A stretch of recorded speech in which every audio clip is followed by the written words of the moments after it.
Welcome to this episode of High Performance Business and Habit Building. I am your host, Leah Fish, founder of CEO Rise, where we specialize in creating personalized productivity for neurodiverse business owners, employees, and students. Today, we are absolutely blessed to be speaking with the fabulous, incredible Jin, all the way from New Zealand. Jin, welcome to the show. Oh, thanks, Leah. It's really cool to be with you. So, Jin, you and I met about, I guess, going on 2 years ago now in a sales program that we were in, and then we've kind of circled around. Our circle has gotten, our business circle, but also friend circle, has kind of gotten closer over the last couple of years. But I know I was really impressed. A mutual coach of ours, Emily, was really promoting your kind of amazing overhaul of your business, your transformation, and how letting go of what you knew made it possible for you to expand into the unknown that was everything kind of that you were waiting for. So give us the real story, Jin. Over to you. Oh, thank you. Yeah, Emily was amazing and is amazing. And that was my introduction back in 2020 when the pandemic hit into the online world. So it was something that I always wanted to do. And yeah, I'm very grateful for the celebrations that she does publicly for me, because to be honest, around my business and money and figures, I actually don't share any of that on my social media.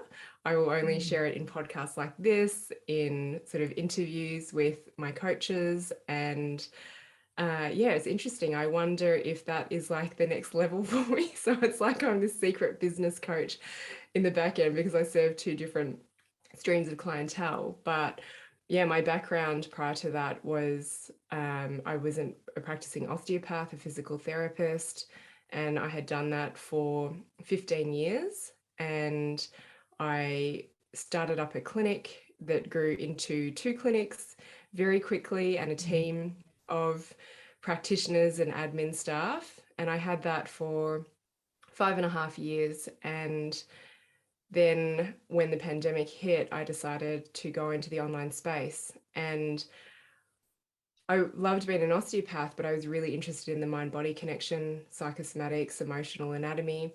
And I realized that people had issues way beyond just their physical problems. It was mental, it was behavioral, it was spiritual, it was energetic. And I found that I could guide them a little bit deeper.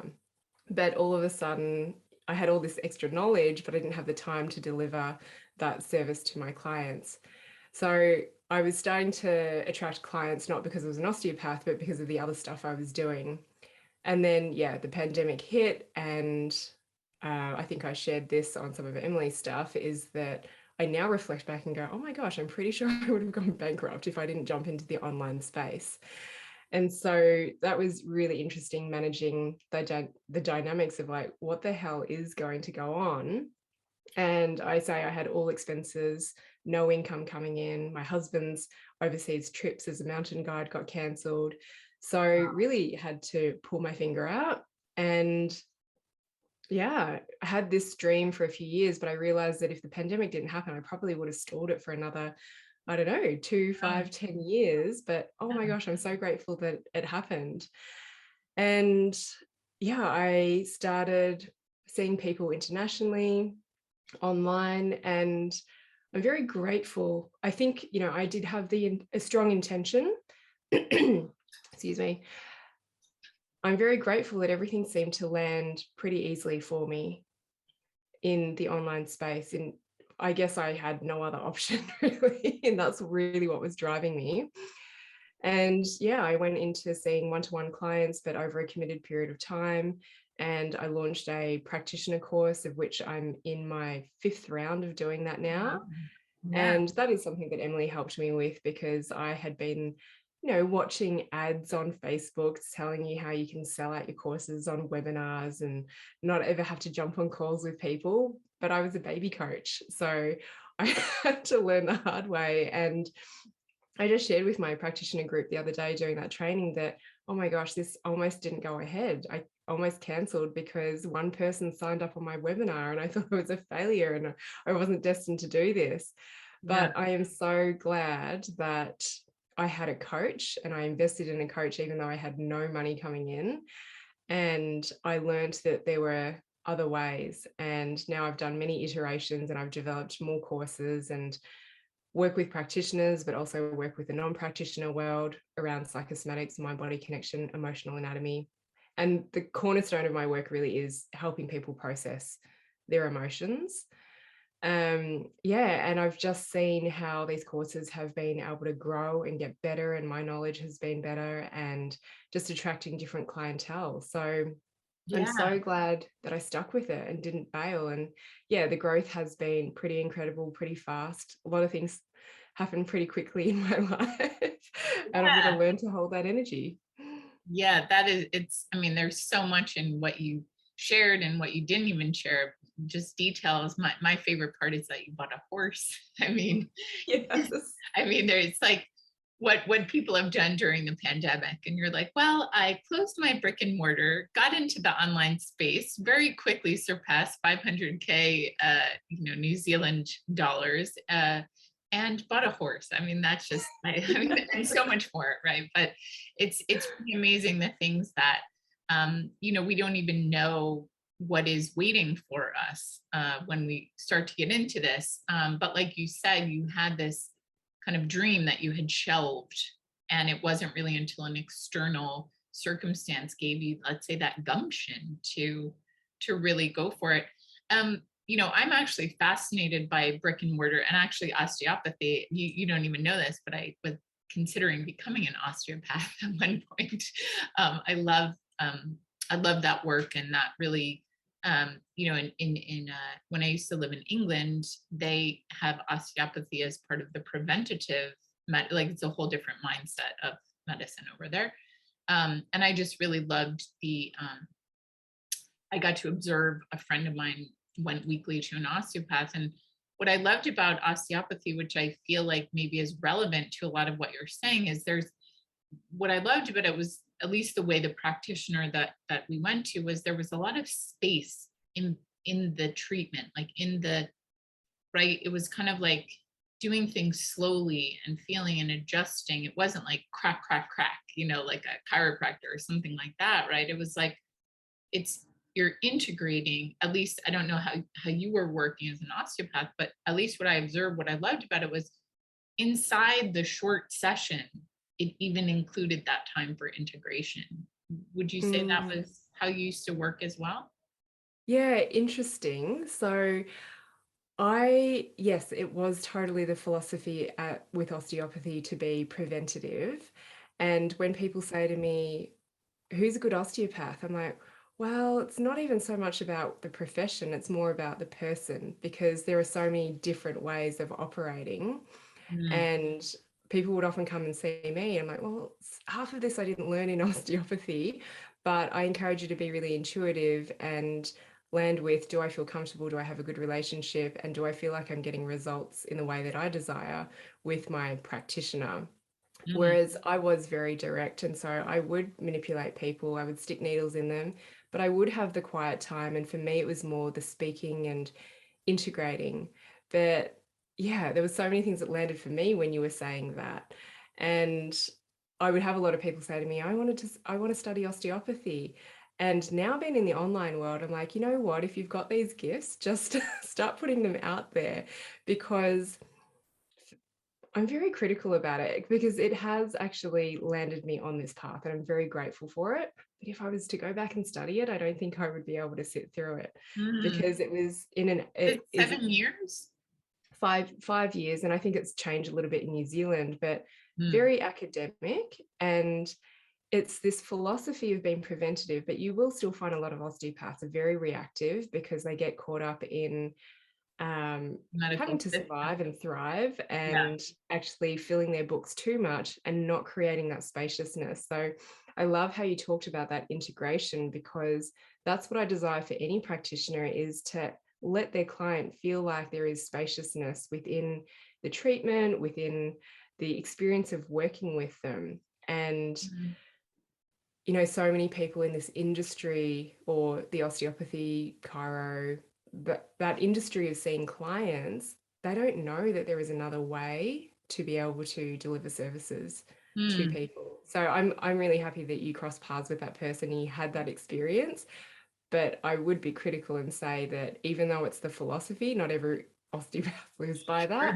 And that's Yeah. actually why I dived into this space. It's like, right, it's actually not happening. Um, and I feel like I can be more preventative in this space. Hmm. You know, the I one of my passions is actually to work with medical facilities. That's something that I did years ago of reorganizing their structures and their organization, their filing systems and their workflows. And at the time, I was doing a lot of research about, studies about medical facilities so I could learn things to share and look smart. And one of the things that was so amazing to me that I learned, which seems so relevant here, and unfortunately I can't quote this study, but they were looking at in different like countries and different states and results of doctor visits. And they found, like in many places in the United States, it's like 7 minutes or something like that. And this from someone who specializes in productivity and optimizing any experience so that we can expand. I always say like expand into the moment, right? And they found that doctors, sort of the obvious way to improve patient experience was that they had a longer time with the doctors. But in some cases, that wasn't possible. So that what they found was that the way that they could optimize that was that the doctor talked less. And so people actually felt when they asked them how long was the appointment, they would say it was something, they would be like, oh, I don't know, like 20 or 30 minutes. People even said it was almost an hour just by having someone listen so attentively to them for that period of time.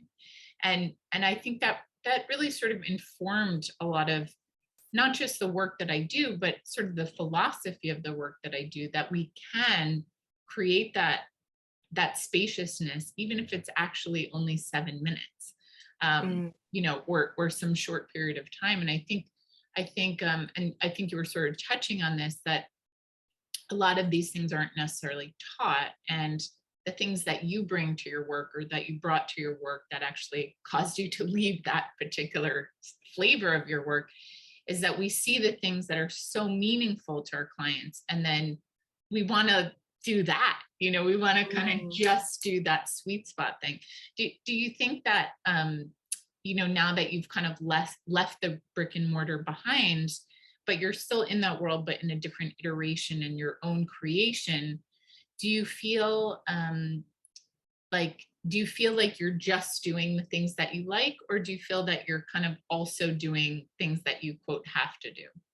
Oh no, I am absolutely operating from a place of doing all the things that I only want to do. Mm, And that's why I do enjoy sharing my story, because actually I was talking to my husband last night, and when people say, it's a different industry, you can't do this. And I'm like, well, I would have thought that a few years back as well. I'm here to tell you that anything is possible.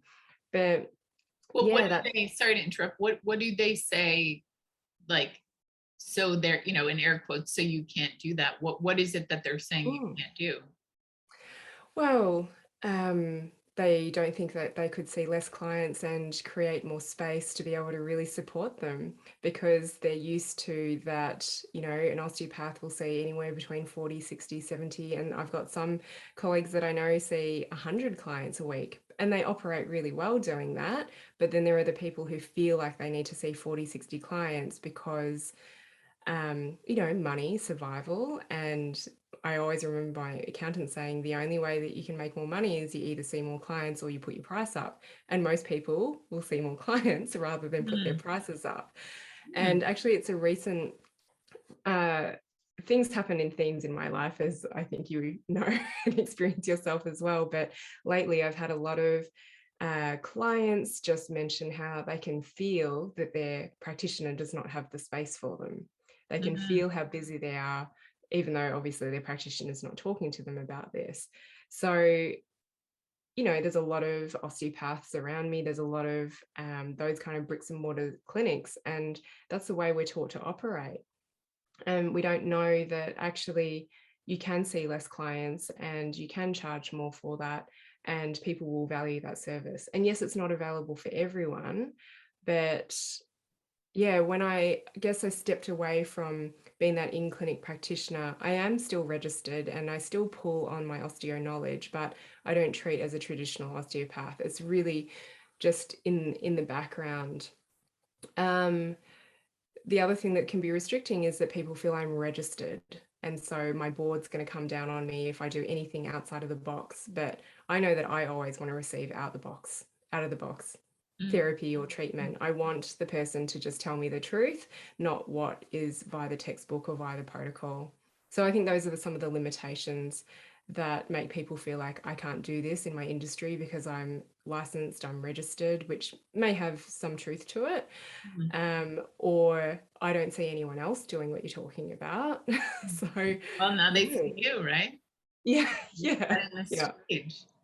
Yeah. Yeah, and I totally want to tell people it's possible. Actually, it's funny because I'm doing a program. Oh, I forgot this. I am doing a program, but I'm doing it for myself. And that's how I always operate. I never do things because I want a certification or a qualification. And in this certification, it is a certified program, but I'm not going to do the certification part. To get the certification, you need to see 16 clients. And it's a 10-month program. There's about 3 months left. And I said, I'm really sorry, but I'm just not going to do that because that is more clients than I see in a whole year. Like, I'm not going to have Wow. 16 clients in the next 3 months. I love this work. I came to do it for myself, and I'm going to take responsibility for that. And I shared with my practitioner group the other day is a lot of people say, is there a certification? And when you come into the group, I'll tell you why I don't do certifications. And part of it is that I want you to be here because I want you to be here, not because you're going to get a certification that you can call yourself a certain title, because it's just like there are so many osteopaths out there, but we're all completely different because of the experiences we've had. Plus, I didn't want to do the paperwork around I agree with certifications, that. Yeah. and it starts to put people in a box. Yeah. Well, and something my mother always says, which I think is such a good point, is, we take on these things like, whether it's credit checks or certifications, like these are all man-made things. They take on almost this like pedestal of like certification, credit check says humans created those things. So it's like we can choose to, go with what some other human created, or we can create something for ourselves. But, for many people, it is a lot easier to go with, not everyone is a creator. So if that does give Mm, credence, and set them up to be able to open a practice or something, there can definitely be value. It's just not absolutely, yeah. not for everyone. Yeah. Yeah.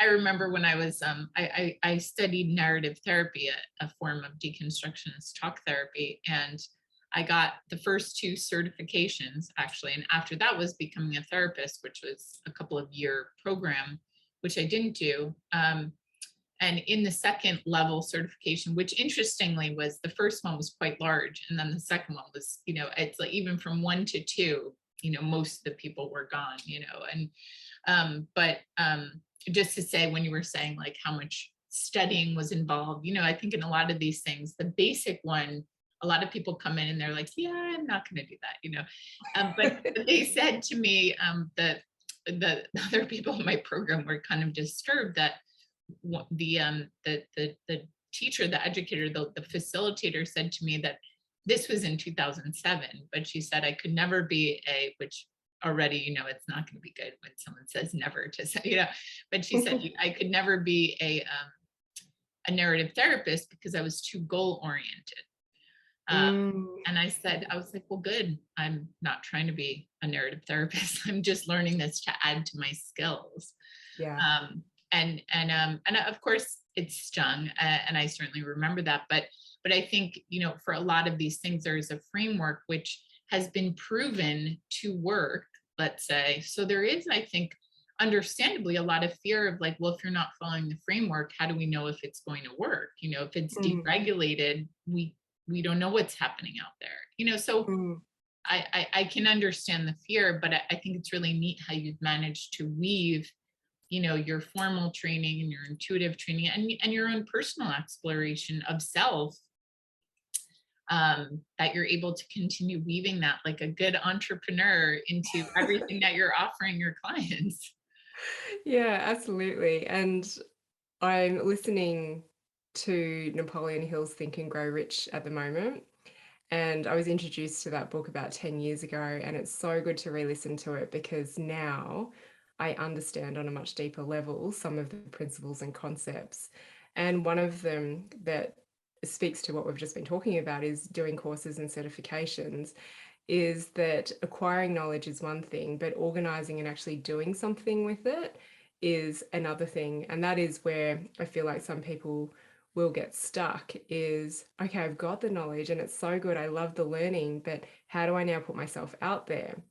And again, I was speaking the other day about how a lot of my learning as an osteopath was outside of university after I was allowed to go out there and see real clients, not practice clients, and really exchange and make appointments properly. And so that's what I really want to encourage people to do is that, yeah, it's not comfortable. It's like learning anything new. Your nervous system has to learn that it's safe to go and try those things. Like I still go through those little nervous system wobbles every time I try something new because I don't know if it's going to land, but that's what is exciting. Totally. I can't believe we have to end this episode. We're going to have to do, if you're up for it, another call where we can get into the knit and grit of all of your amazing success.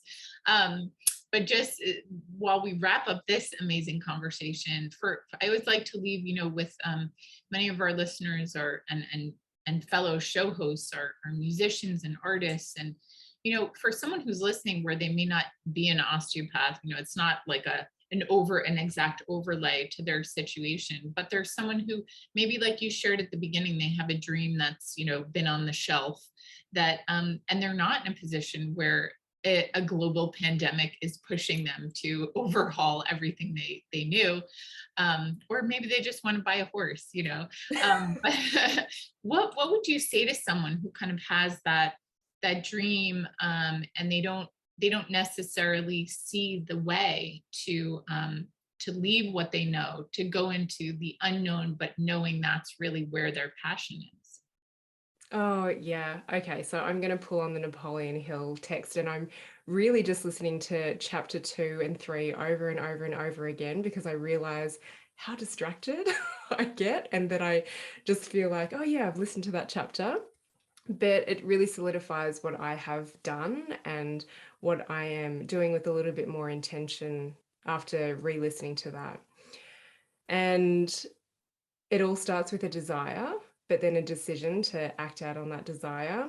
And like for me, I had this dream about going into the online business. A lot of my dreams, including my horse, it was crazy. After I bought my horse, I realized that I put a picture of that colored horse, which is not a common color, on my vision board. I saw your post about that. Oh my gosh. Yeah. Yeah, and I wasn't even really a vision boarder, but now I am. Now I've got a very intentional one sitting there.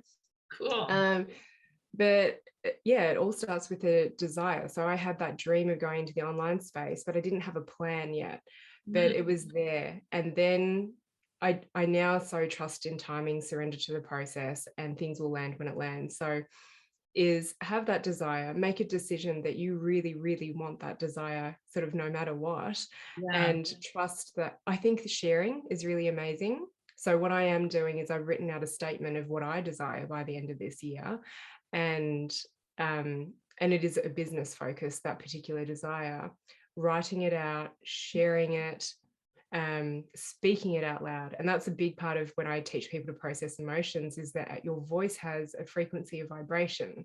So I'm speaking it out loud, and some of it I know what I have to do. Well, I think I know what I have to do. This is actually another thing that I teach, is that in the action of doing it, it is so different to what you thought it would be. So Absolutely. that's why go and do it and get support if you can. Have the desire, make a decision, and start to act on things. And the plan will start to unfold and evolve as well. Absolutely. So, yeah, there's Yeah. elements of trust, elements of I guess if you're talking about artists, like musicians, artists, I put some of them in the very feminine space, but it's like bring in a little bit of the masculine energy and make things happen. It's so good. And it's so, I've listened to that book literally hundreds of times. And first I would read it till it was dog-eared, and then I found it online. And yeah, so I'm with you on the practicality of it, and the profundity that I think was, people don't realize how actually practical from the title Think and Grow Rich. It's not Mm, remotely, that's really not, there's like a whole lifetime in between those two, right? So it's so of amazing. It's such action. an old book Yeah, as it's well. so good. Well, I can't wait till our next conversation, but Jen, thank you so much for sharing your wisdom and your perspective and your knowledge and your humor with us here today on the show. It's been truly my pleasure chatting with you, and I can't wait till we do it again. Thank you so much.